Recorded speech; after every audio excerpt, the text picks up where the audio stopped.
Hello everyone, मैं हूं जयेश राजगुरु और स्वागत है आप सभी का इस नए इंटरेस्टिंग यूट्यूब वीडियो में।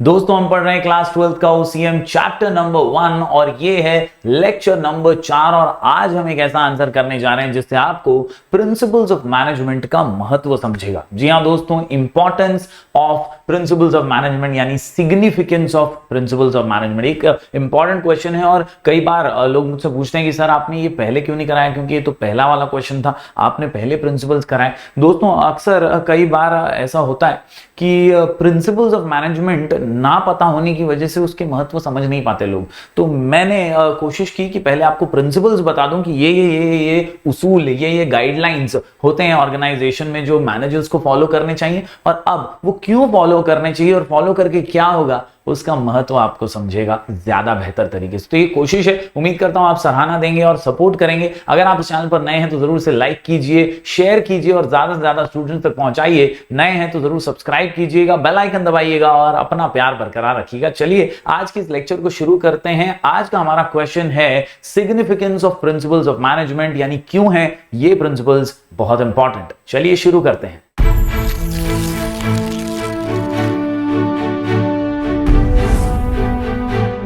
दोस्तों, मंजिल उन्हीं को मिलती है जिनके सपनों में जान होती है। मंजिल उन्हीं को मिलती है जिनके सपनों में जान होती है और पंखों से कुछ नहीं होता, बस हौसलों से उड़ान होती है, हौसलों से उड़ान होती है। उम्मीद करता हूं आप सब में वो हौसला है, वो जज्बा है नए दिशा में अपनी पढ़ाई को लेकर जाने का और बेहतर से बेहतर तरीके से अच्छे परसेंटेज लाने का। अगर आप नए हैं तो जरूर हमारा सुपरस्टार बैच ज्वाइन कीजिए, लिंक डिस्क्रिप्शन में। ये सुपरस्टार बैच है क्लास 12 कॉमर्स और आर्ट्स स्टूडेंट्स के लिए, जहां पर हम ढेर सारे फ्री रिसोर्सेज आपके लिए लेकर आते रहते हैं। डाउनलोड कीजिए हमारा ऐप स्काई एजुकेशन और वहां पर आपके लिए ढेर सारी रिसोर्सेज एब्सोल्युटली फ्री इंतजार कर रही हैं। कोड है सुपरस्टार 23 और इस कोड का यूज करके आप हमारे बैच को फ्री में ज्वाइन कर सकते हैं। जरूर जरूर जरूर इसका फायदा उठाइए। बात करें दोस्तों आज के आंसर की, तो ये है अबाउट सिग्निफिकेंस ऑफ मैनेजमेंट। जी हां, सिग्निफिकेंस इंपॉर्टेंट क्यों है भैया। ये जो 14 प्रिंसिपल्स हमने पढ़े, ये जो 14 प्रिंसिपल्स हेनरी फेयोल ने दिए हैं, ये क्यों महत्वपूर्ण है, why exactly they are important.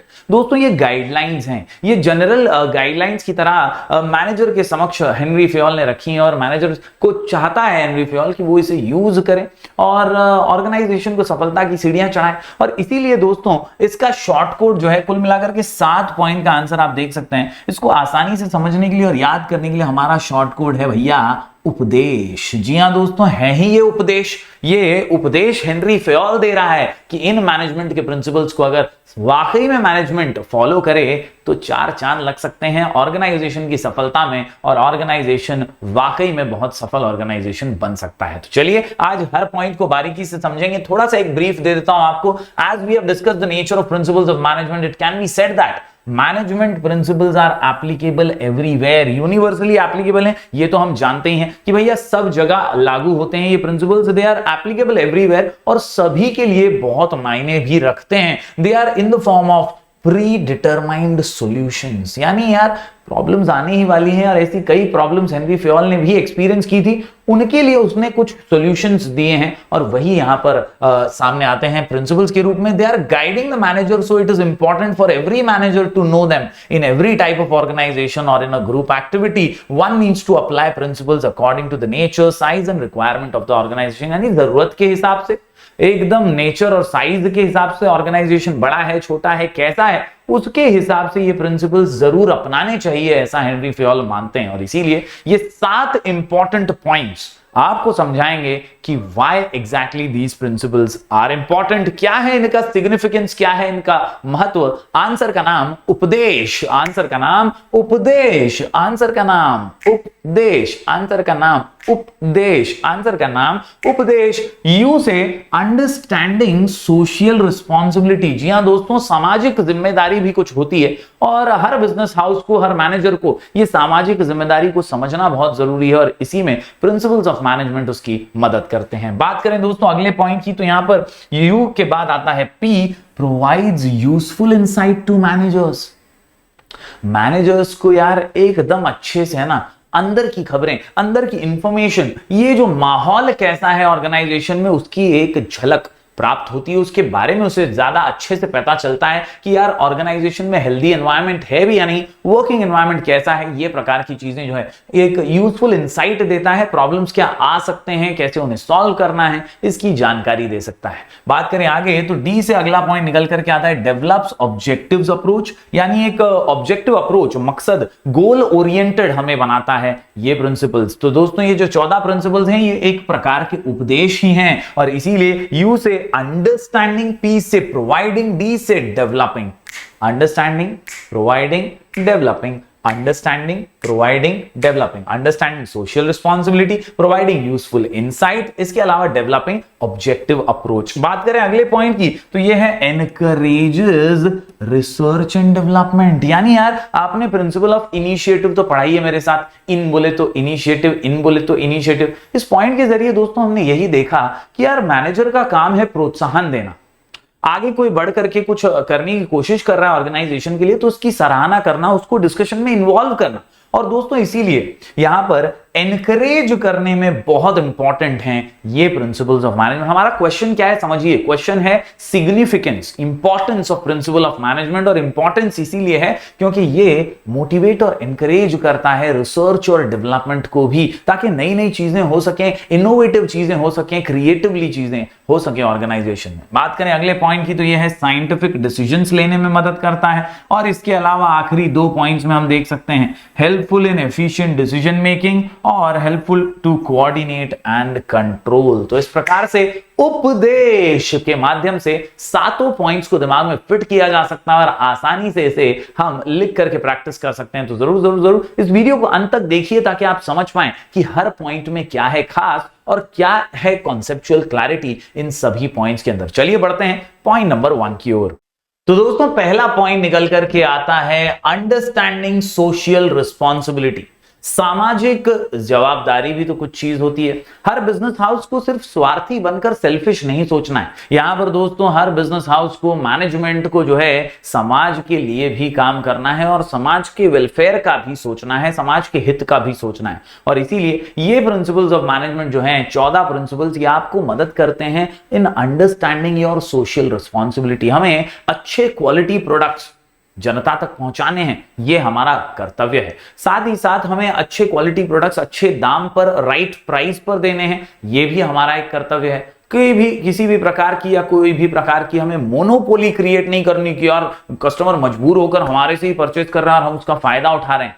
कहीं ना कहीं ये सारी सामाजिक उत्तरदायित्व जो हैं ये एक बिजनेस हाउस के, एक मैनेजर के होते हैं और इसीलिए ये प्रिंसिपल्स बार बार इन सोशल रिस्पॉन्सिबिलिटीज की याद मैनेजर को दिलाते रहते हैं। तो अच्छे टूल्स यूज करो, अच्छी मशीनरी यूज करो, पोल्यूशन को कम करने की कोशिश करो या ना ही करो, और साथ ही साथ दोस्तों अच्छे क्वालिटी के प्रोडक्ट्स अच्छे दाम पर देने की कोशिश करो। यही सारे प्रिंसिपल्स सिखाते हैं सोशल रिस्पॉन्सिबिलिटी। चलिए एक बार देख लेते हैं understanding social responsibility. Management principles are based on every aspect of organisation. क्या बोलती है पब्लिक? Every aspect. क्या बोलती है पब्लिक? Every aspect. हर पहलू पे ये मैनेजमेंट के प्रिंसिपल्स जो हैं वो बेस्ड हैं और इसीलिए they are not developed only from view point of handling the resources effectively, but they guide management in understanding social responsibility also, so that they can focus on providing quality products. क्या?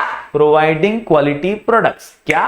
Providing quality products. क्या? Providing quality products. ये जिम्मेदारी आपकी, ये आपका उत्तरदायित्व है, ये कर्तव्य है एक मैनेजर का कि यार वो काम ऐसा करे बिजनेस में कि यार क्वालिटी प्रोडक्ट्स तो जनता तक पहुंचने ही चाहिए। साथ ही साथ कैसे? Reasonable prices, avoiding artificial monopolistic situation, मतलब मन मर्जी, मनमानी किसी भी बिजनेसमैन की नहीं होनी चाहिए, मोनोपोली किसी की भी नहीं होनी चाहिए। फेयर होना चाहिए कंपटीशन, फेयर रेम्यूनरेशन होना चाहिए, पगार फेयर होना चाहिए। चेंज इन एनवायरनमेंट यानी पोल्यूशन वगैरह पे ध्यान देना चाहिए। पोल्यूशन आपका प्रोडक्ट फैला तो नहीं रहा है ज्यादा, या आपके मशीनरी ऐसे तो नहीं है जो एनवायरनमेंट के लिए हानिकारक हैं या एनवायरनमेंट को चेंज कर रहे हैं, दूषित कर रहे हैं। ये सारी चीजों पर ध्यान देना जरूरी है। Healthy working place, standard tools and machinery etcetera. तो ये जो एग्जांपल्स हैं कॉमा डाल डाल के, इसमें से कोई भी 2-3 आप याद रख सकते हैं, जैसे quality product, reasonable price, environment etcetera, आप इसके बाद जरूर लिख सकते हैं। तो ये 3 पॉइंट से आप समझा सकते हैं लिख के अपने पेपर में दैट ये एक सामाजिक रिस्पॉन्सिबिलिटी है जो प्रिंसिपल्स आपको समझाते हैं। अंडरस्टैंडिंग सोशल रिस्पॉन्सिबिलिटी, पहला पॉइंट यहां पर हमने कर लिया। हमारा आंसर है आज का significance of management principles. Answer का नाम उपदेश, आंसर का नाम उपदेश, आंसर का नाम उपदेश। यू से अभी अभी हमने पढ़ लिया अंडरस्टैंडिंग सोशल रिस्पॉन्सिबिलिटी। आगे बढ़ते हैं, अगला पॉइंट है provide useful insight to managers. Managers अगर प्रिंसिपल को फॉलो कर रहे हैं तो प्रिंसिपल्स को फॉलो करते हुए उन्हें बहुत अच्छी खासी जानकारी मिलती है, एक इंसाइट मिलता है, क्या प्रॉब्लम्स आ सकते हैं, क्या प्रॉब्लम्स हो सकते हैं। इन प्रॉब्लम्स को समझते हुए वो उन्हें हैंडल अच्छे से कर पाएगा अगर पहले से उन्हें उस प्रॉब्लम की जानकारी है। प्रॉब्लम की जानकारी होती है तो हम हैंडल करने के लिए और सक्षम बनते हैं और ताकतवर बनते हैं और बड़े ही आसानी से, बहुत ही जबरदस्त तरीके से हम उसका सॉल्यूशंस भी निकाल पाते हैं। The principles of management help the manager to understand the organisation. The study of principle helps to improve the understanding of the situation. क्या मार्क करोगे? Understanding of the situation and problems, यानी जो भी problems हैं, जो भी situations हैं, उन्हें समझने में मैनेजमेंट की हेल्प करते हैं। It further helps the manager to find out solution. Underline कर दीजिए, फाइंड आउट सॉल्यूशन, यानी भाई प्रॉब्लम है तो सॉल्यूशन है, प्रॉब्लम है तो सॉल्यूशन है, टप्पू सेना। उसी तरह याद रखिए दोस्तों, मैनेजमेंट के प्रिंसिपल हर प्रॉब्लम का सॉल्यूशन निकाल कर आपको देंगे और इसीलिए ये बहुत ही सिग्निफिकेंट है, बहुत ही इंपॉर्टेंट है। दोस्तों यहां पर मैं बता दूं, management principles are an outcome of the experience of various professional people, यानी कई लोगों ने इनको अपनाया है प्रोफेशनली अपने करियर में और उसी से जो एक्सपीरियंस उन्हें मिला है, अनुभव उन्हें मिला है, वो यहां पर उन्होंने शेयर किया है। The use of these principles is helping managers about the manner in which he should act in different situation. कैसे एक मैनेजर को एक्ट करना चाहिए अलग अलग सिचुएशंस में, किस तरह से उसे कार्य करना चाहिए, वो यहां पर प्रिंसिपल सिखाते हैं। That is why my dear students, आसान सा पॉइंट है, provides useful insight, provides useful insight, provides useful insight. उपदेश, यू से अंडरस्टैंडिंग सोशल रिस्पॉन्सिबिलिटी, क्या अंडरस्टैंडिंग सोशल रिस्पॉन्सिबिलिटी, क्या अंडरस्टैंडिंग सोशल रिस्पॉन्सिबिलिटी, और पी से provides, provides what? Insight, provides what? Insight, provides what? Useful insight. उम्मीद करता हूं ये पहले दोनों ही पॉइंट्स आपको समझ में आ गए होंगे। चलिए अब बढ़ते हैं आगे और अगले पॉइंट को बारीकी से समझ लेते हैं। दोस्तों 2 पॉइंट्स यहां पर हमने कंप्लीट कर लिए हैं। बात करूं अगले पॉइंट की तो ये है भैया, डेवलप्स ऑब्जेक्टिव अप्रोच।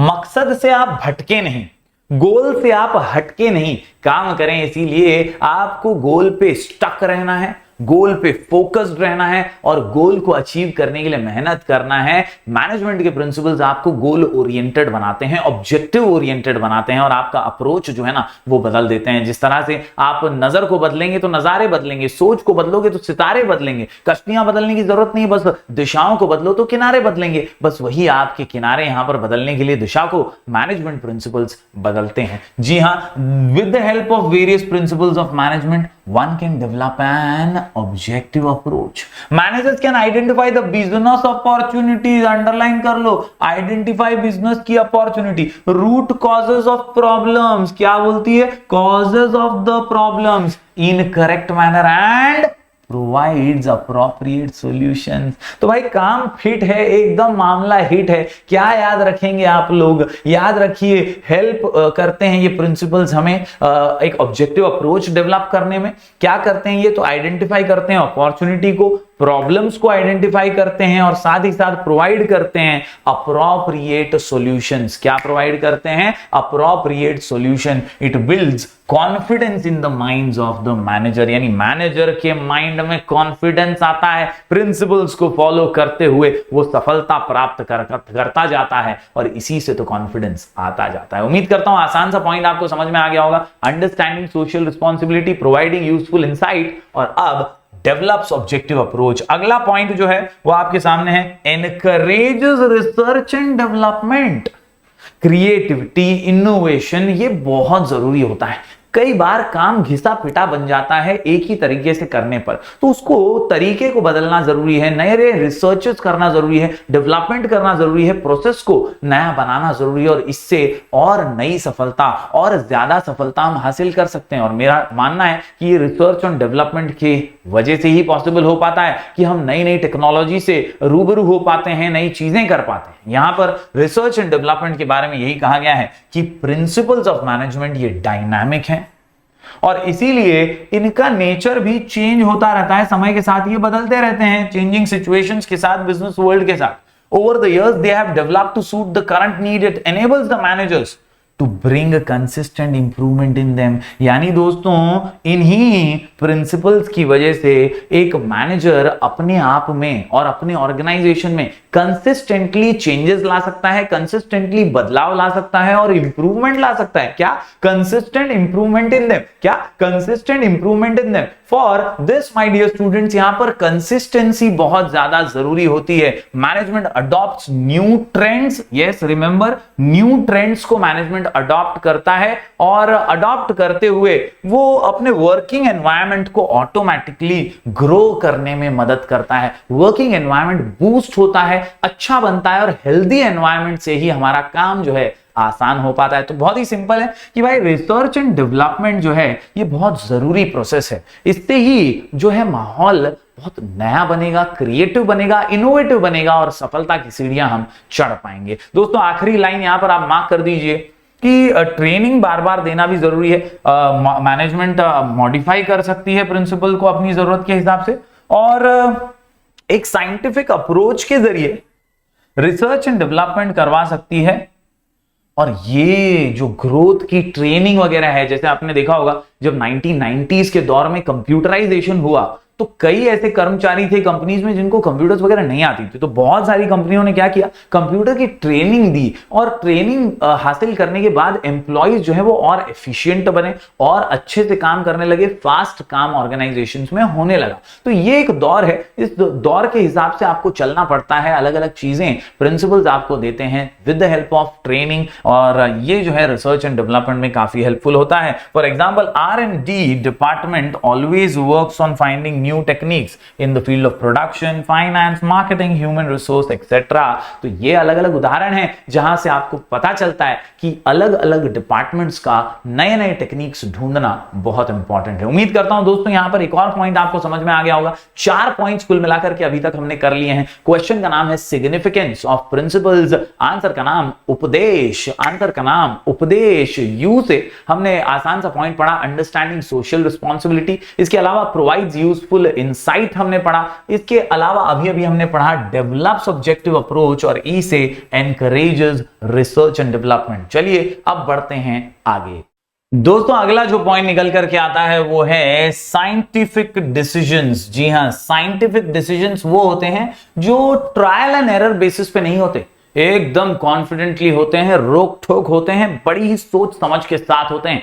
ऐसे साइंटिफिक डिसीजंस अगर आपको लेने हैं तो प्रिंसिपल्स ऑफ मैनेजमेंट ही आपकी इसमें मदद करते हैं, क्योंकि प्रिंसिपल्स ऑफ मैनेजमेंट फॉलो करके एक मैनेजर जो होता है वो एकदम कॉन्फिडेंट हो जाता है, और वो कभी ट्रायल एरर बेसिस पे कि ऐसा होगा तो ऐसा करूंगा, वैसा होगा तो ऐसा करूंगा, ये सोचकर डिसीजन नहीं लेता। वो एकदम रोक ठोक डिसीजन ले पाता है, साइंटिफिकली फैसले लेता है। इसी से ऑर्गेनाइजेशन शॉर्ट सक्सेस हासिल करता है। जी हां दोस्तों, in business organisation scientific decision means systematic और बैलेंस्ड डिसीजन। कैसा? सिस्टमैटिक और बैलेंस्ड, सिस्टमैटिक और बैलेंस्ड। साइंटिफिक बोले तो सिस्टमैटिक और बैलेंस्ड डिसीजंस। इसके अलावा दोस्तों आप याद रखिए, principles train the managers to handle critical situation tactfully. क्या? ये जो प्रिंसिपल्स है ना, ये आपको डिसीजंस लेने में मदद करते हैं, और मुश्किल से मुश्किल हालात में एकदम टैक्टफुली, एकदम सूझबूझ के साथ, सोच समझ के फैसला लेने में मदद करते हैं। Yes, otherwise the managers have to work always with trial and error method. तो ट्रायल एंड एरर को अगर अवॉइड करना है, ट्रायल एंड एरर मेथड को, तो भाई साइंटिफिकली निर्णय लेना पड़ेगा, और वो शक्ति आप में तभी आएगी जब आप प्रिंसिपल्स ऑफ मैनेजमेंट को फॉलो करेंगे। और इसीलिए with the use of various management principles one can get an idea about how to analyse the situation and to search alternative options and their results. यानी बेसिकली दोस्तों scientific decisions में होता क्या है कि एक चीज करने के 3 से 4 तरीके ढूंढो और जो उसमें से बेस्ट है ना उसको चुनो। यही होते हैं सिस्टमैटिक और बैलेंस्ड साइंटिफिक डिसीजंस। उम्मीद करता हूं आसान सा पॉइंट आपको समझ में आ गया होगा। उपदेश के अंदर एस से अभी हमने पढ़ लिया है साइंटिफिक डिसीजन। अब इस उपदेश में बचा है एच, और एच से हमारे पास है 2 पॉइंट्स। यहां पहला पॉइंट सबसे आसान और कॉमन सा है, helpful in efficient utilisation of resources. जी हां, ऑप्टिमम यूज ऑफ रिसोर्सेस भी इसको कह सकते हैं। वेस्टेज को रिड्यूस करो और रिसोर्सेस को पूरा यूज करो, अच्छे से यूज करो, यही प्रिंसिपल सिखाते हैं। रिसोर्सेस फिजिकल भी होती हैं, साथ ही साथ दोस्तों इन रिसोर्सेस के अंदर हम जानते हैं कि यार ह्यूमन रिसोर्सेस भी होती हैं।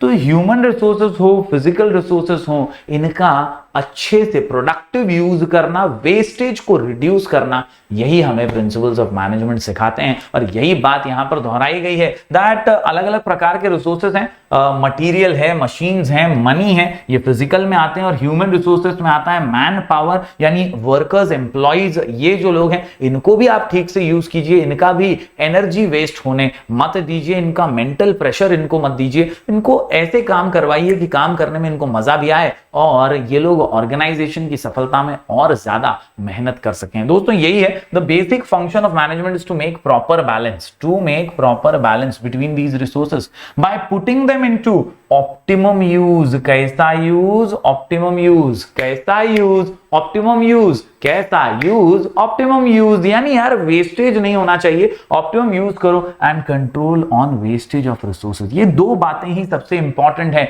मैनेजमेंट का प्रिंसिपल आपको ऑप्टिमम यूज सिखाता है और वेस्टेज को रोकना सिखाता है। This is what it is all about my dear students. यहां पर मैं आपको बता दूं, while maintaining discipline and healthy working environment, management always uses techniques and principles.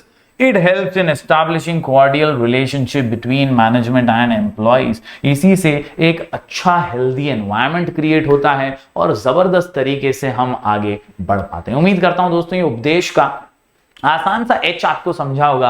H for helps in efficient use of resources. तो resources को waste होने नहीं देना है। बात करें दोस्तों अब आखिरी पॉइंट की, तो ये आखिरी पॉइंट जो निकल करके आता है ये है helps to coordinate and control.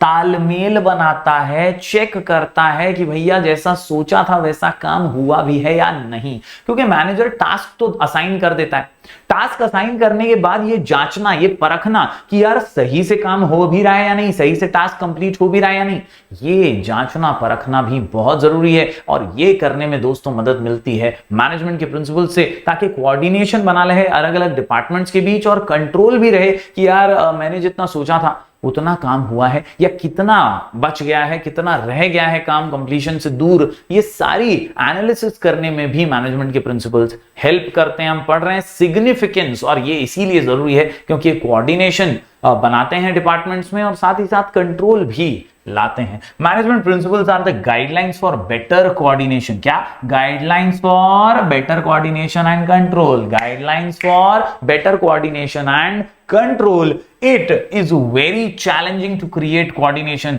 and cooperation among different employees working in different departments, क्योंकि अलग अलग डिपार्टमेंट्स में तो कई बार ईगो क्लैशेस होते हैं, कई बार कुछ पॉइंट ऑफ मिसअंडरस्टैंडिंग होता है और इनकी वजह से कोऑर्डिनेशन लाना बहुत डिफिकल्ट है। लेकिन अगर आप प्रिंसिपल्स को फॉलो कर रहे हैं तो डेफिनेटली आप इसमें सफलता प्राप्त करेंगे और कोऑर्डिनेशन बड़े ही अच्छे से ला पाएंगे। It is also difficult task for manager to keep control on the performances of employees, but आखिरी लाइन जड़ी बूटी है, management principles offer suitable systems while establishing coordination and control. तो मतलब मैनेजमेंट प्रिंसिपल ये है बहुत ही जबरदस्त, और मैनेजमेंट के प्रिंसिपल से ही आता है आपको आराम। मैनेजर जो है करता है जबरदस्त काम और सफलता लेकर आता है ऑर्गेनाइजेशन के लिए। तो यहां पर दोस्तों हमने 7 पॉइंट का एक जबरदस्त आंसर कंप्लीट कर लिया है। क्वेश्चन का नाम है सिग्निफिकेंस। यस, क्वेश्चन का नाम है सिग्निफिकेंस ऑफ मैनेजमेंट प्रिंसिपल्स और आंसर का नाम है